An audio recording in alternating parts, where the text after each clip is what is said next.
that is an edgelord, troll, god level shit to say.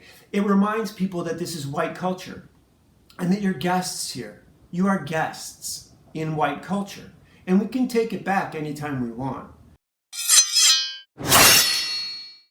Hey guys, this is John here in Los Angeles with the Alpha Channel update for July 7th, 2024, Sunday evening. Hope you're having an awesome day. Hope you had fun with family and you're having an awesome summer. Tonight we're going to start with the Wildwood Tarot first. This is Hearn, the Horned God, although I don't know what his name is in here. We haven't gotten to that card yet. This is the Hooded Man. This is a card in the deck, which is actually the little bit of text in that bottom corner box really takes away from the image. And this channel is for educational purposes as much as anything else. Graphical communication, comic books and literature. That's what this is all about. So check out how much that text takes away from the rest of the image. It just traps your eye and it makes it hard to explore it. So today we have the Ten of Bows, Responsibility. And when it comes to writing, it's easy to feel overwhelmed and burdened with what you're trying to do. It's easier to try and lift more than you can carry, and sort of your eyes are bigger than your stomach kind of concept, and you try and take on more than you're equipped to handle. And how do you get better at writing except trying the impossible? So that's kind of what I want to talk about. I've really been ripping into Marvel Comics recently for the mid 200s, the early and mid 200s of the Conan the Barbarian issues, the later issues of this series. It only ran to 275. They didn't even make 300. Spawn just recently made 300. Todd McFarlane's Spawn recently made 300. That's kind of the big milestone. I mean, that's a long time. That's a lot of issues. That's a lot of years. 12 issues a year? What is that, 20, 30, 25 years? So this is Conan 243. I believe it's 243, with a cover by Willis Portricio, who I love. He did a lot. He was one of the founders of Image, did a lot of great Punisher work, did some Conan, X-Men stuff. I think he drew Wolverine for a while, and Punisher. So this is, I don't know if you guys remember how our last episode or issue of Conan left off. I read this morning, and it's been about 6 or 8 hours. I've discovered that I don't like to do these reviews right after I read it. I like to let it sink in for 6 or 8 hours for a day and then sort of come back and go through it again. Check out the proportions, his proportions on the cover. It's almost impossible to find Conan's bicep. It's completely covered by the forearm. And that's how it would look. In this shot, the bicep would be a tiny little ball of muscle, and you can barely see it with the shoulder and the forearm in the foreground. So that's something I noticed. And then here we have, so this, on the inside, this is pencils by Gary Hartle, inks by Mike DiCarlo, script by Roy Thomas, colors by Nel Yamatov, who is a guy, by the way. Amazing colors in this book, all of his colors since he came on in the early 200s. Now check out this splash page by Gary Hartle. The inks on Conan's face were not as disturbing as they were in the last issue. I don't know if it was Mike DiCarlo in the last issue. I haven't looked it up. But in this one, so we find that Conan is on board his ship with the Black Corsairs and Bellet. Only instead of the Sea Devils, I think it's the Black Corsairs, which is a different crew. And Conan immediately recognizes that he's in some sort of a dream because Bellet is dead. He burned her body. Later on, a demon threatens him with messing with Bellet's corpse, but Bellet's corpse already doesn't exist. He burned her. She was cremated. So here we see Conan fighting the servants of the demon that whose clutches he is in. This would be a great shot, a great single page to own. This would be a great one page to own. So the demon is ripping through the Truman Show of Conan's mind and replacing the illusion. Conan is in hell and is in this demon's clutches. And so here we see that Conan is in hell and is strapped to a rock with these like thorn vines. I want to talk about, so I could go into detail about the dialogue. I could go into detail about the plot. Basically this demon taunts Conan with different nonsense. I think this is the part where he says he'd go find Bellet's corpse, or he had found Bellet's corpse or something like that, which couldn't have happened if she was burnt. But anyhow, Conan is in this guy's clutches while this other guy, Elrond, is going to wed Red Sonja, impregnate her, and have his demon slash demigod father inhabit the fetus inside Red Sonja. That's the magic going on here. Now, I don't know if the plot was given to the artist by a cabal of Jews, and then Roy Thomas had to come in and fix it, which is what I suspect happened. For the way this unfolds and for what happens, I think this was a plot handed down by some sort of teenage executive editor at Marvel, and it's awful. It's a Jewish fever dream. And then everyone else, more mature and more educated and more gifted in their talents, had to save this book. And they did a remarkable job. Roy Thomas tied all these disparate threads together. So what happened in the last 8-issue series, the one started off by Michael Higgins, I believe his name was, that was awful. This has a lot of the same flaws, where there's sort of little secret tricks and traps that had to be set up ahead of time when this originally was laid out. But the dialogue was never really made authentic, and so it all feels forced. It all feels very forced and contrived. Conan breaks free of the demon and fights him, and then he I'll show you how. I don't believe he throws a sword in this one, but he does impale the demon on a spike of his homeworld. So I don't know how to describe this. It only works because they say it works, you know? Conan's knife hurt the demon, but his sword earlier didn't. His sword earlier broke on the demon's shoulder, which seemed contrived and retarded. And now we learn that his sword does hurt the demon, but not as bad as a shard of stone in the demon's home world, which presumably the demon controls. Conan leaps through the portal where the demon was taunting and showing him what was going on with Red Sonja. You would think that once the demon died, that portal would close, but that would be inconvenient to this story. So Conan jumps through.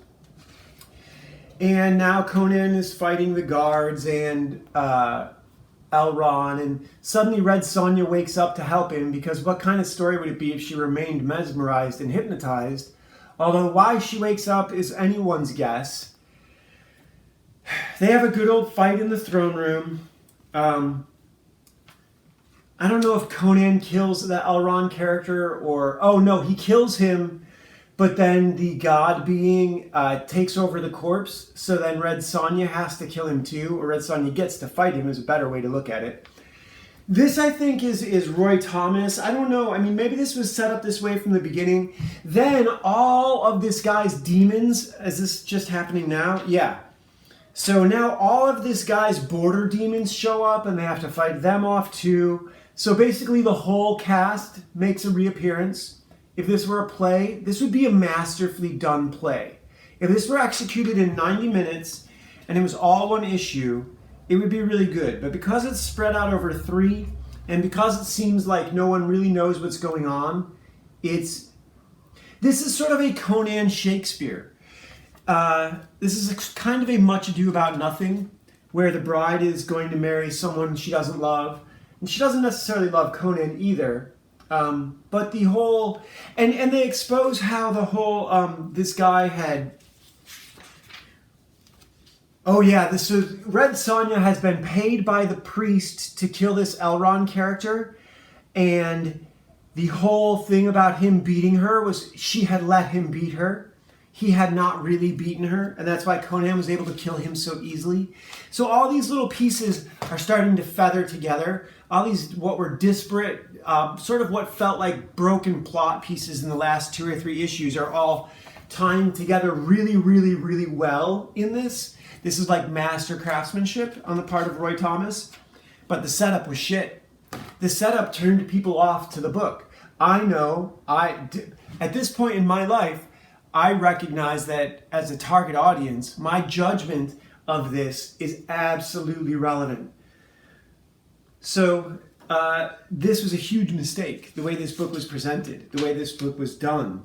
And then so it was all manipulated by this priest, which is almost right out of Ninja Scroll, which I do want to talk about the effect of samurai and Japanese and Chinese literature on the American psyche, on American pop culture. I think it's very relevant because those cultures are absolutely based.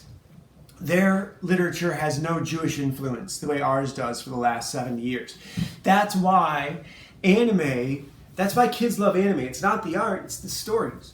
The stories aren't forcing false, anti-natural concepts on the kids. So, and that's what also brings me to want to talk about this character, Elric, who is the antithesis to Conan the Barbarian. He is the exact opposite of Conan in every way. He was basically a prince, whereas Conan was a pauper. He was weak and sickly, whereas Conan was a natural sort of, predator, natural apex predator. And he took drugs to keep himself healthy, which is a lot like steroids, more like Arnold than not. So this character came from a society that was decidedly evil, as opposed to the society that we dwell in, which up until recently has been decidedly good. Our society had been decidedly moral. Our society had been decidedly ordered, clean. Some of the jokes Alan Watts makes are about how the gardeners in Victorian England like to set up the plants like soldiers in rows covered in a line, and all the flowers were arranged and labeled. And there's something to be said for that. There's also something to be said for creative, for cultivated wildness. That is, conceptually in my mind, that's what I see the Native Americans as having achieved here in the Plains Indians and the Eastern Indians. Eastern Pueblo Indians, the Iroquois, for example, the Iroquois League, the way they managed their affairs, if it's not good for everyone, it's not good for anyone. They had a true democracy. Everyone in the tribe voted. The tribes were small, about 150 people before they branched off and set up new tribes, which is kind of what like wolf packs do. When a pack gets too big, they become two packs. That it's easier to manage the affairs of a small group. Gore-Tex keeps their divisions at 150 employees. If they need more than 150 employees, they can spin a section of the business off and have it produce and be a client of the first. So that's kind of like, that's how culture naturally thrives. What we're seeing today is a tyrannic culture forced down by one group who wants a specific thing. They want robotic slaves. They want dumbed down, non-intellectual slaves. That's why they've declared guys like me as the number one domestic enemy, because I am the biggest threat to Jewish rule. I'm intelligent and capable.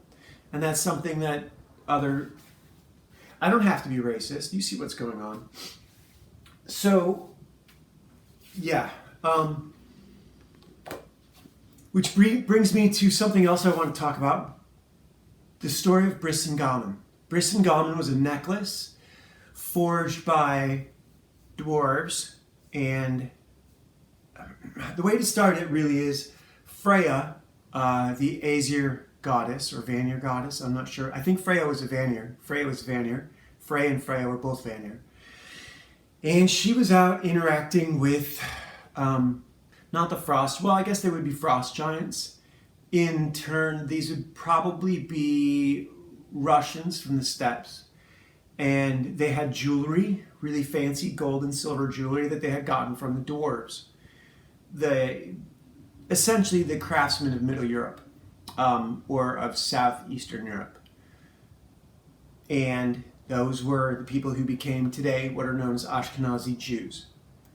So In this story, Brisingamen, Freya agrees to spend either one night with 7 of them or seven nights with each of these 7 dwarves who crafted this necklace. She basically sleeps with them. It's the Snow White and the 7 Dwarves allegory. This is from the Eddas, the Norse sagas. And when she comes home to her husband, he, leaves her naturally, as you do. When you find out your wife just spent a night with 7 trolls, you just got gang banged by 7 Jews. Yeah, I'd divorce her too. And that's analogous to Ragnarok. Ragnarok happens when Odin starts paying his debts with gold instead of virtue. Virtues such as, honor, strength, courage, magical virtues. When he starts paying his debts with gold. And what ends up happening is what we saw in the Northmen, where the northern states, the northern nations, are losing their land to southern nations who are coming in and buying it with gold. And this is a tale as old as time. And they've stopped buying the land now, and now they're just flooding the land with third world savages. And we are in Ragnarok right now. I believe the race war has already started. I believe that when they go back in history and review this, Barbara Lerner Specter's words about Sweden and about how the face of Europe is going to be changed and what's happening in Sweden right now, the race war has already started. World War III has already begun. We may not see this fought out between nations. It may be fought between rival street gangs in France. I believe that the elections in France and England were both stolen by the left, the same as they were stolen here by Biden. Biden didn't win that last election. History's going to show that too. Everything for the left is falling apart right now. They're trying to use the institutions that white people created to enslave white people, and it's not going to work because all we have to do is not cooperate. All we have to do is not cooperate and build our own institutions again and not let them in. And we can have our institutions while they live among us. We just follow their model. The Jews don't invite you to the synagogue. Close the churches to non-whites. That's what I would do. Everything is going to be fraternal organizations moving forward. You're only going to do business with people you really trust. My time on YouTube is absolutely limited. They cannot permit me to remain here unless the dam has already broken, which it's not clear when and where it's going to break and who else is going to be involved. I am clearly paddled out into the wave, to use a surfing analogy, and I am paddling out, catching the wave. I'm riding it right now, and I don't know if I'm going to make it to the shore or not. If this channel gets shut down, I'll go to Rumble. I can't comment for 24 hours on YouTube, and I'm locked out from Twitter for 12 hours. I told John Delarose he's a piece of shit, and I wanted to beat him to death. So I guess that's where they draw the line. You can't say you want to or you'd like to. But yeah, so I am pushing. My goal is to say the absolute most toxic thing that I can say and get away with it. That's what I want to do in this culture. I am an accelerationist. I want to break the system. Sam Hyde says be a nigger to the system. I don't quite say that, but I do say push it to its breaking point. Don't vote. Don't bother. It's a farce. What happened in England and France, it's a farce. Just don't cooperate anymore. And I want to go back to this bit about Brisingamen and selling the land. What's happening with Haley Welch and Hawk Tuah is reprehensible. I get why she did it, but she's the modern Freya. She is, Paris Hilton was, Lindsay Lohan was. You get these party girls who are basically all the OnlyFans girls are the modern Freya. And it's embarrassing. And, here's the thing. When it comes to communal punishment versus individuals, like I think about what I said yesterday here on this channel. You can go back and watch this statement. It's the very opening statement.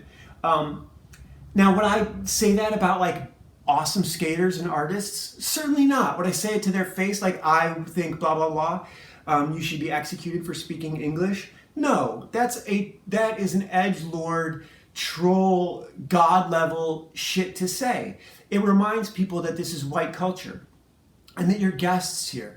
You are guests in white culture, and we can take it back anytime we want. It's really easy for us to do. We've done it a lot of times. So behave like guests. I behave like a guest everywhere I go. Part of what I love about a concealed carry, what I love about Victorian England was that every man had a revolver in his pocket. That's why they were so polite to each other. That's why grace evolved out of England and out of Europe. Because chivalry, when you could kill it, it's like the samurai. The samurai are incredibly polite because the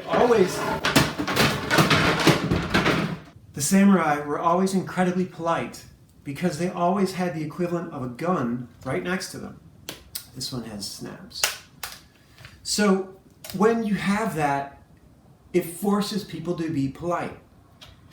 That's not what we have in society today. In society today, we have people who should be behaving like guests. Conan is all against magic, which makes sense. What Conan has is a based sense of values that don't change, that are absolutely consistent.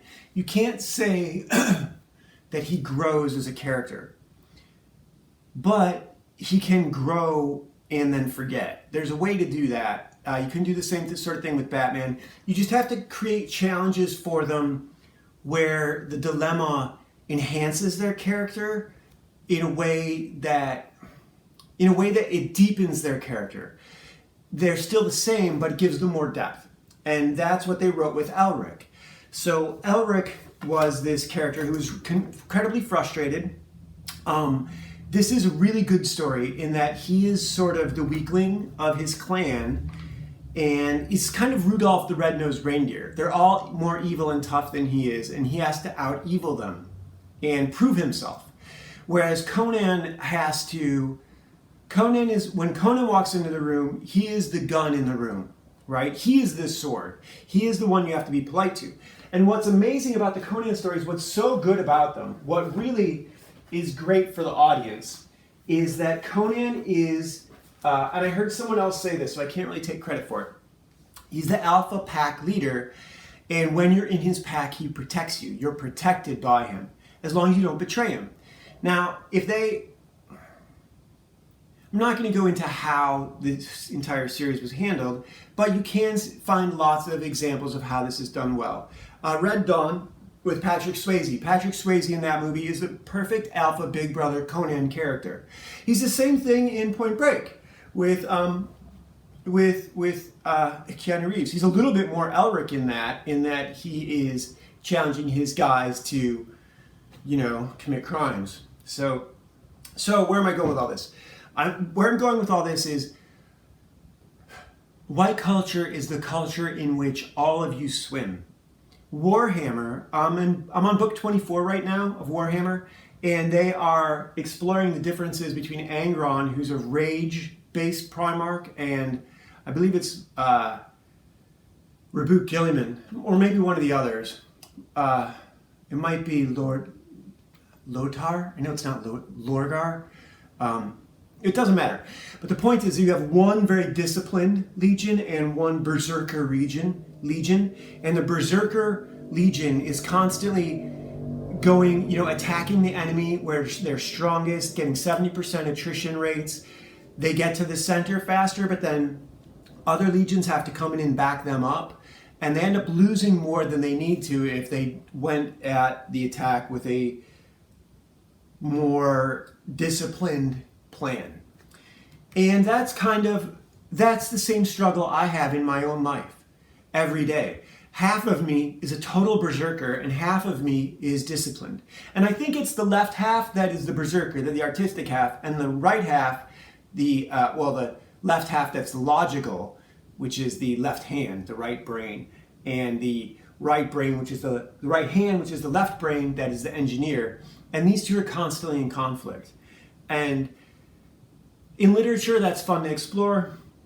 In everyday life, it's not quite so much fun. What we have going on in this culture war is an unrestrained id and the ego is completely impotent. There's no governance in Western civilization right now, in the hopes that those who are destroying it will get to rule over the ashes. And I promise you, at the end of all this, it's not going to be the Jews on top. It's not. It's going to be feudal states. We're going to have feudal states. It's already happening. Some of these states' laws that you're seeing are insane. I can't believe the things I've read. I guess in a couple states right now, they have ammo vending machines. So there's the whole abortion thing. We are going to see the balkanization of the United States. Employers are going to find ways to get out of paying income tax in such a way that it won't be against the law. If they have to make all their employees independent contractors and then just cease filing federal taxes, that's all you have to do to break the federal government. That's all you have to do. A parallel economy where everyone is their own employer and just refuses to file federal taxes and do the state taxes. That's all you have to do. And that will break the federal government inside of 6 months to a year. If they have no money coming in, all those rent-seeking grifters are going to be done. They're done. Israel would be over. Israel gets him what, 3-point-something million a day from us? It's absurd. It's absurd. So, yeah, I am trying. The struggle of my life right now is balancing rage and discipline. It used to be necessity and convenience or power and force, but it's really anger and patience. Today I had to be really patient. I have not been able to draw yet at all today. I just did chores around the house. That was all I could focus on. So I saw someone posted a hookups. Oh, I want to talk about skateboarding for sure. I saw someone posted they had made a hookups, gripped it and they were out skating it. And that everyone in the comments was like, oh, I haven't seen hookups in forever. Hookups and zero is all I ride. I don't care about Powell Peralta flight boards. I'm not that good yet. It's just for fun. So I'm not trying to be a pro. I love Andy Anderson dropped Crazy Wisdom today. You should check out Andy Anderson's skate park, Crazy Wisdom. It just dropped. I believe it's on Paul Peralta's channel, but it's amazing. Joa Fields for Gifted Hater reviewed it, and I have to agree that it sucks that it was all shot with iPhones instead of nice cameras, but it's pretty amazing. And what is really amazing is that Andy is doing something called ABD Collectibles, where he does autographed cards, and they're selling boards from individual tricks.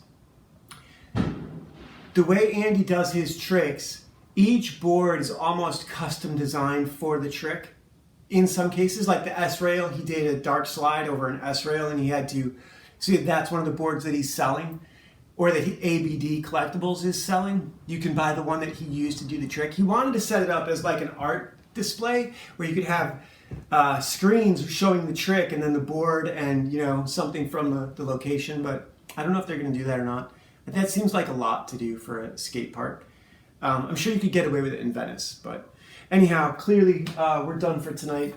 Check out Trials of Ash, Legacy of a Mad Scientist, and the Legend of Ashley Fox here on YouTube. And our comic book is posted as a PDF in the description. Sooner or later, I'll get a rack for these. All right, see you guys.